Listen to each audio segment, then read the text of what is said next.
Hello, I'm Rasha Al Lamee, one of the Deputy Editors at EuroIntervention, and today I'm here with my fellow Deputy Editors, Robert Byrne and Lars Sondergaard. Welcome, Robert. Welcome, Lars.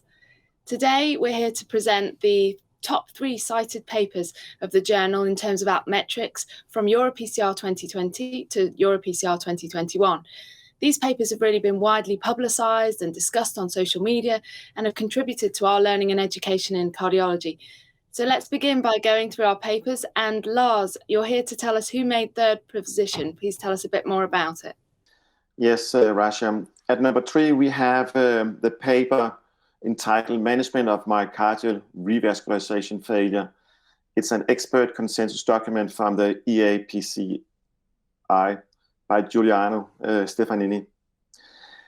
The document is about how to manage patients with myocardial ischemia after PCI or CABG. I think the paper has been cited by my colleagues on the social media because it provides a nice clinical relevant overview of the problem. The document is divided into 3 parts: failure of PCI, failure of CABG, and also progression of coronary artery disease in native coronary segments previously untreated. As an example, the section covering failure of PCI is split into early, late, and very late stent thrombosis, instant restenosis, as well as acute functional failure after PCI. For each section, the evidence of mechanism behind the failure, imaging modality, and treatment algorithms are described. In addition, it's also highlighted what not to do in these patients. So I think the consensus document is highly relevant for our daily clinical practice. But now, Robert, let's have a look on position number 2. Yeah, thanks, Lars. So a second paper that we had is a manuscript on the impact of COVID-19 pandemic and interventional cardiology practice.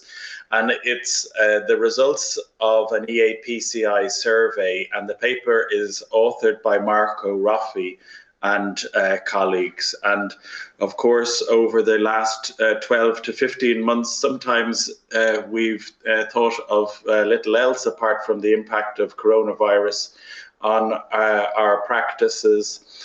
And this manuscript, I suppose, captures the impact on practice through for what most people was the first wave of infection. And you can see evidence of quite significant disruption in practice in terms of impact on elective activity, which I think everybody appreciated straight away. Also, some of the impact that we know on acute coronary syndrome practices. There is also some survey questions dealing with the logistical challenges. A significant proportion of respondents felt that there was suboptimal access to personal protective equipment, for example. And I think it's a succinct document. It nicely captures as a snapshot in time the impact particularly of the first wave, and it's a paper that was widely disseminated on social media.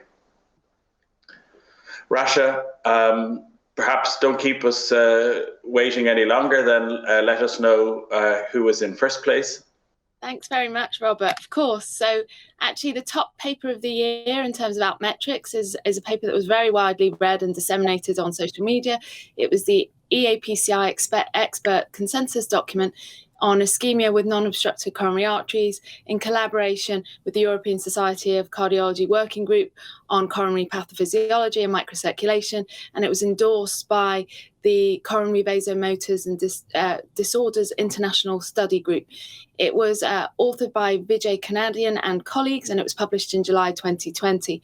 And this paper, I think, really highlighted the interest that's out there widely at the moment on what we do with these patients with non-obstructive coronary arteries, but ischemia.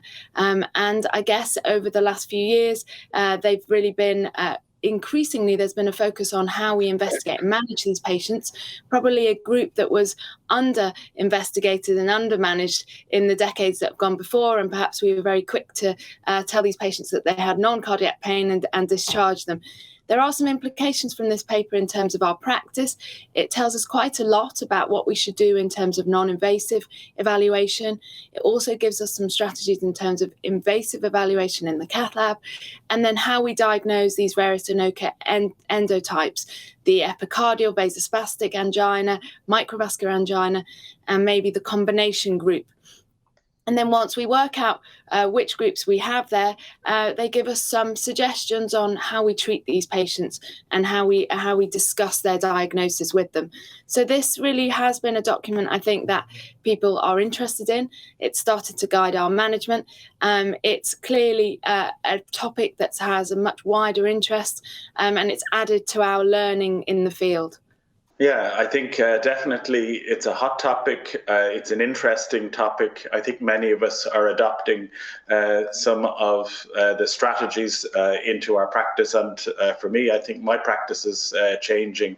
We're increasingly aware of this as a wider problem. And I think the manuscript has added very much to the field. I particularly like the production quality of the manuscript, the attention to detail of the display items, and it's a great addition.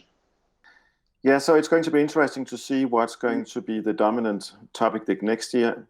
And hopefully at EuroPCR 2022, we can give the award in the true hands of the winner. Rasha. Thank you very much, Lars. Thanks very much, Robert. Unfortunately, we couldn't, as you heard, deliver that award in person to Dr. Vijay Kunadian today, but she is going to be receiving that award virtually, and you'll be seeing that shortly. So congratulations very much to Dr. Kunadian, and hope to see you all in person soon. I am delighted to accept this award on behalf of the entire task force on the EAPCI consensus on Inoka, which we put together in collaboration with the ESC microcirculation group as well as the COADIS group. Heart disease in women continues to remain underdiagnosed and undertreated. Inoka is such a condition that happens more frequently in women that has been neglected for a very long time. And I'm really delighted to hear that our consensus on Inoka has been the most discussed paper of 2020, achieving the highest Altmetrics for EuroIntervention. I sincerely hope and believe that Inoka will no longer be ignored, that our patients will receive the appropriate investigation and appropriate treatment. I would like to take this opportunity to thank the entire EuroIntervention team as well as the PCR team for sending us this award. Thank you very much.